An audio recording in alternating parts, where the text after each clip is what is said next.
Hello, Evelyn Williams here, and I'm here to show you my latest journal, which is titled Birdhouse, and it's handmade and mixed media cover, and it has a spine that's handmade.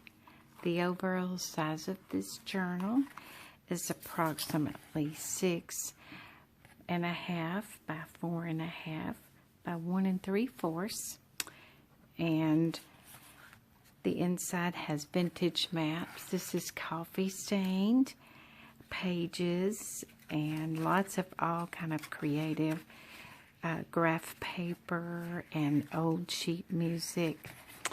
And we flip through. There's a little sketch that I've done, and this is a journal with 4 signatures and 100 pages. Some of them are hand painted. I love the old graph paper, and some have lines and some do not have lines, but I want to flip through it real quick. Like, there's little pockets with coffee filters, and again, maps. Each signature is very similar but different.